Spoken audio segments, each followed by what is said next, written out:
Seguimos adelante en Buen Día Uruguay. En lo personal, la charla comenzó hace rato con nuestro invitado, buceando por distintos temas, pero fundamentalmente por su último trabajo, El sentir de las violetas.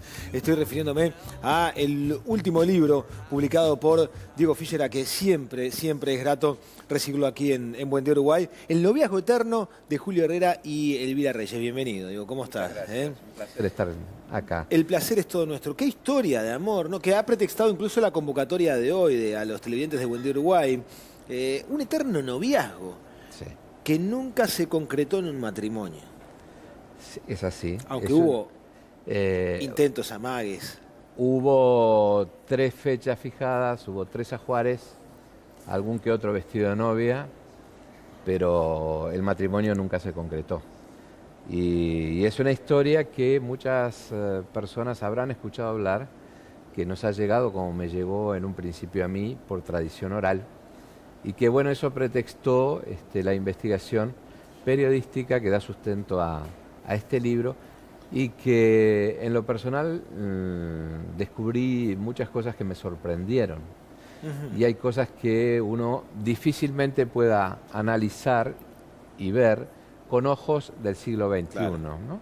Porque estamos hablando de un noviazgo que comienza cuando Elvira tiene 18 años y es una joven de la alta sociedad y tiene su presentación social como se acostumbraba en aquellos años, en una quinta muy importante del Prado, hija de un militar blanco, muy allegado al presidente Bernardo Berro, y conoce a este joven promisorio de la política colorado, Julio Herrera Lloves, también de una familia de una gran prosapia política, y en ambas márgenes del Río de la Plata, Montevideo y Buenos Aires, y se enamoran. Y ahí comienza una historia de amor que es propia de una novela francesa del siglo XIX o española, que tiene todos los condimentos y elementos que puede tener una historia contada. Guerras, encuentros, desencuentros, exilios, bueno, otras historias de amor que se cruzan, pero fue real y sucedió aquí. Y lo increíble es que, lo decíamos hace un rato conversando, esta historia comienza en tiempos políticos, ¿no?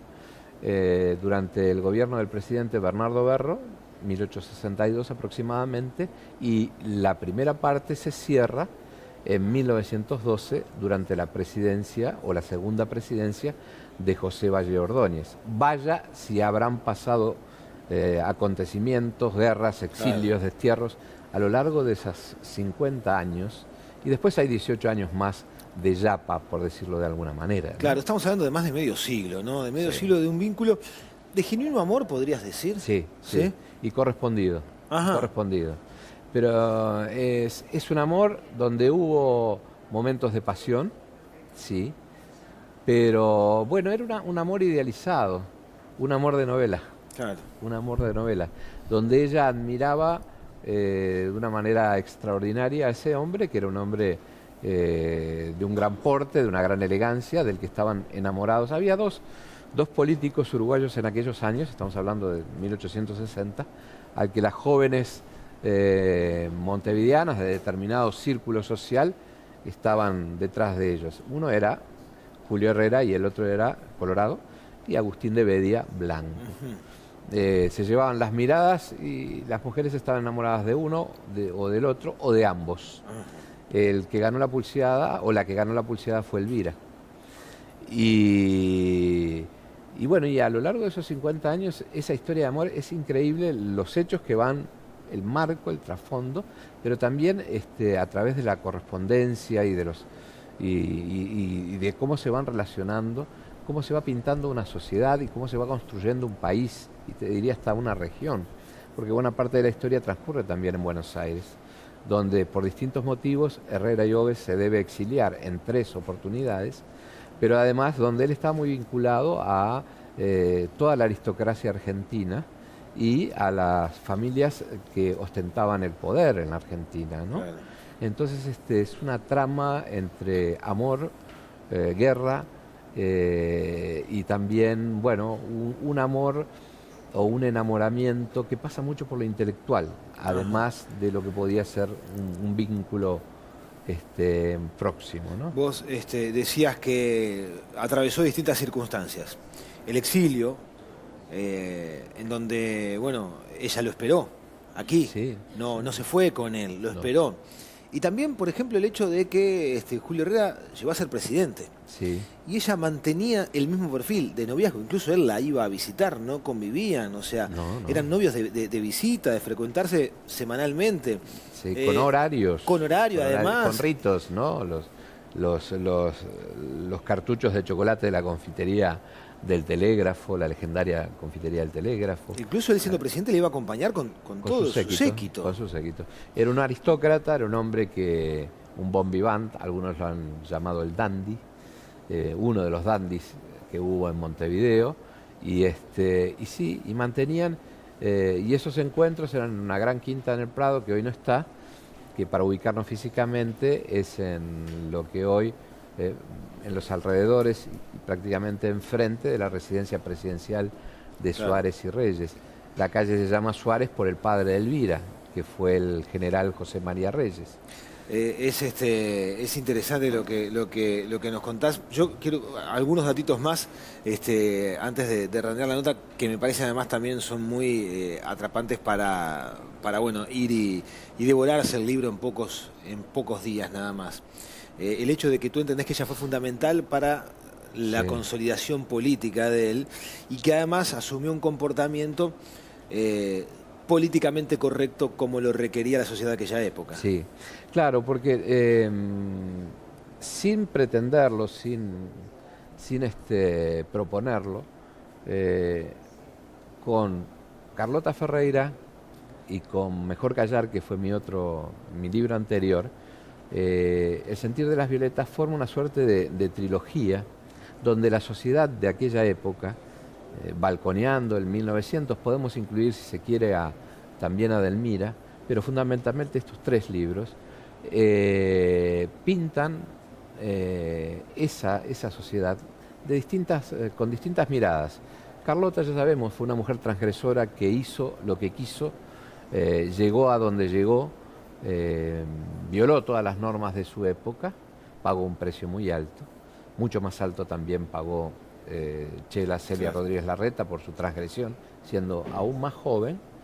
Y bueno, y tenemos a Elvira, que es lo que la sociedad de aquellos años exigía a las mujeres de determinada educación, de determinado nivel social. O sea que el paraguas ese del 900 cobijó a figuras muy distintas, por lo pronto, y bueno, y todas ellas convivieron en un círculo social que se cruza muchas veces. Porque aquí, por ejemplo, Elvira es tía política de Celia Rodríguez Larreta, la protagonista de Mejor Callar. Su hermana más próxima, eran dos hermanos, pero su hermana más próxima estaba casada con Adolfo Latorre. Entonces, bueno, las historias se cruzan, se vinculan y pintan, creo yo, una sociedad hipócrita, pero y también a un país que estaba dando sus primeros pasos, por lo menos al comienzo, su adolescencia como Estado independiente, ¿no? Y están las pasiones políticas muy arraigadas, ya desde un comienzo es algo que condiciona la historia y la vida del Uruguay. Si tú me permitís, hay un episodio, 2 o 3 episodios, en el caso de Julio Herrera y Gómez, que a mí me resultaron sumamente vigentes y actuales. Uno es la dignidad que este hombre transita sus últimos años de su vida en la total pobreza. Había perdido todos sus bienes materiales. Su capital se limitaba a una gran sabiduría y una gran experiencia política. La dignidad con que ejerció el mando como presidente constitucional, pese a él cuando termina su mandato y vuelve a su casa, es una escena muy, muy conmovedora, se reúne con sus 2 o 3 mejores amigos y le dicen: ¿a qué te vas a dedicar de aquí en más? A la política. Y si, ¿qué hiciste durante todo este tiempo? Dice, lo que hice fue administrar una situación que, bueno, un país incendiado, porque el periodo que le tocó gobernar a Julio Herrera, podíamos compararlo en términos generales con el periodo que le tocó gobernar al doctor Jorge Valle. Pero hay otro elemento muy importante, y es que en ese estado de pobreza, el Senado, por iniciativa de un legislador colorado, promueve una pensión graciable. En aquellos años los expresidentes, los ministros, legisladores no tenían ningún tipo de compensación por haber ejercido un cargo. Y promueven este caso. Y promueven este caso. El Senado lo aprueba sobre tablas, sin discusión.